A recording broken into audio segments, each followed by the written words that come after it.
Delhi Babu sir அவர்கள் சொன்னாரு 7 நிமிஷம் உங்ககிட்ட டைம் கேட்டாரு. அதே போல நான் வெறும் 3 நிமிஷம் டைம் கேட்கிறேன் உங்ககிட்ட. ஏன் சொல்லுங்க? பசங்க வந்து அதிகமா பேசுற இந்த கிளாஸ் ரூம்ல டீச்சருக்கு பிடிக்காது. அதே போல டீச்சர் அதிகமா பாடம் எடுத்துக்கொண்டே இருந்தா பசங்களுக்கு பிடிக்காது. இன்னொரு விஷயம் என்னன்னு பாத்தீங்கன்னா, சீஃப் கெஸ்ட் சொல்லி யாராவது அதிக நேரம் பேசுவாங்கன்ட்டு இந்த பேரண்ட்ஸ் பாருங்க அப்படியே பயங்கரமா பயந்து இருப்பாங்க, எங்க அதிகமா பேச போறோம்னு சொல்லிட்டு. அதனாலதான் ஒரு 3 நிமிஷம் கரெக்ட் தானே நான் சொன்னது? அதனால பயப்படாதீங்க, ஒரு 3 நிமிஷத்துல முடிச்சிடுறேன். சொல்ல வேண்டிய கருத்துல சார் சொல்லிட்டாரு. விஓசி வித்யாலயா மெட்ரிகுலேஷன் ஸ்கூல், இந்த ஸ்கூல்ல படித்த மாணவன் நான். இன்னைக்கு இதே ஸ்கூல்ல ஒரு சீஃப் கெஸ்டா நிக்கிறேன். கடந்த ஆண்டு கூட ஆனுவல் டே செலிப்ரேஷன்ல நான் இங்க கலந்துக்கிட்டேன்.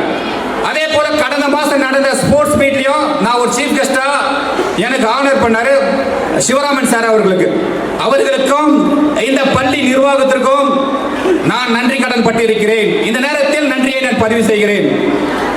அதே போல பாத்தீங்கன்னா இந்த ஸ்கூல்ல பாத்தீங்கன்னா ஸ்போர்ட்ஸ் ரொம்ப முக்கியத்துவம் கொடுப்பாங்க. அதே போல கல்வியில மிக முக்கியத்துவம் கொடுப்பாங்க.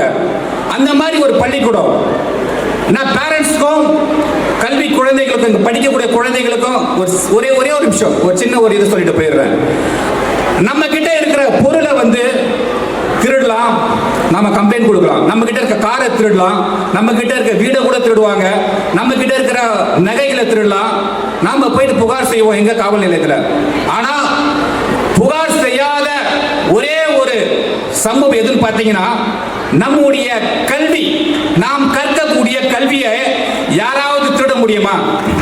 நாம எங்கன்னா போயிட்டு என்னுடைய அறிவை திருடிட்டாங்க, என்னுடைய நான் படிச்ச கல்வியை அறிவை திருடிட்டாங்கன்னு சொல்லிட்டு நம்ம எங்கன்னா கம்ப்ளைண்ட் கொடுக்க முடியுமா?